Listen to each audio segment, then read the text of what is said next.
Je suis entouré de mon équipe, il y a l'inspecteur départemental de la Chambre, et les 3 assistants, Jean-Bernard Diatta et le centre de. Donc en réalité, nous avons donc créé un nouveau poste de contrôle au niveau du pont Aimé Badiane. Malheureusement, depuis plus de 30 ans, il n'y a jamais eu de contrôle à ce niveau-là, à ce poste-là, puisque nous sommes en sous-effectif. Dès que j'ai eu les assistants qui travaillent de manière vraiment bénévole pour le service de prestataire de l'année, j'ai donc mis dans le coup.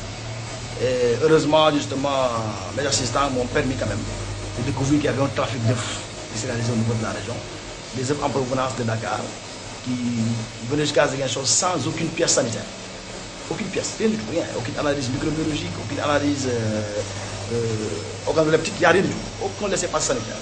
Or, le décret 2000 de 1094 de police sanitaire et la loi justement 4566 stipule qu'il faudrait que les produits animaux destinés à la consommation humaine soient soumis à un contrôle.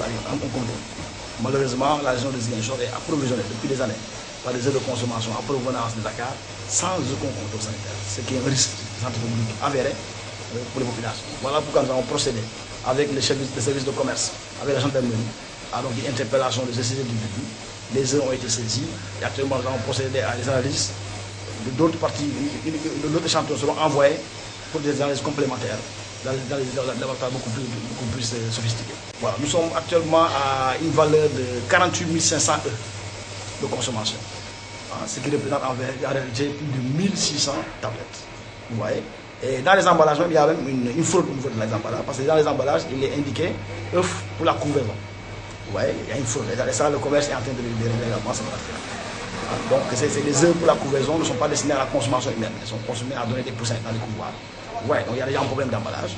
À côté de cela, vous avez justement le décret de police sanitaire qui stipule que dès qu'il y a une déclaration d'un foyer de maladie aviaire, la maladie la variole aviaire, la Newcastle, la Gomoro, on ne peut pas tolérer que des produits animaux, tels que les œufs, sortent de cet endroit et soient transportés dans un autre endroit.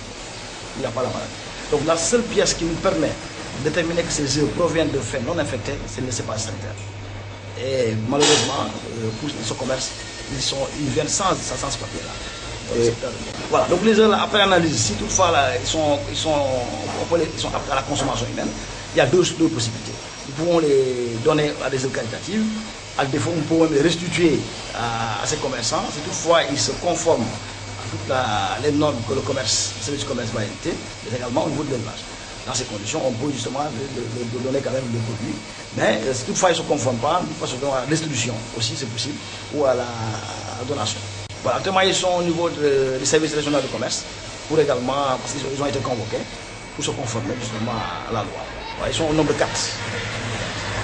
Voilà, ils sont des Sénégalais tous des Sénégalais, qui savent cette activité depuis un certain nombre d'années. Nous, au niveau de la région, nous avons 200 annuels, mensuellement, 12 000 à 16 000 œufs.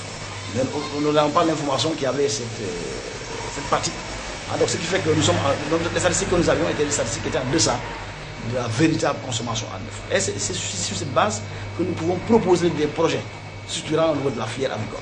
Et vous vous rendez compte, aujourd'hui, on a l'impression que l'agriculture ne marche pas dans notre région. En réalité, la consommation est énorme. Ouais. Donc cette saisie aujourd'hui nous permet, nous interpeller, nous permet d'évaluer, de comprendre que si des grandes fermes d'envergure sont installées au niveau de la zone de Ziguinchor, eh bien le marché est là.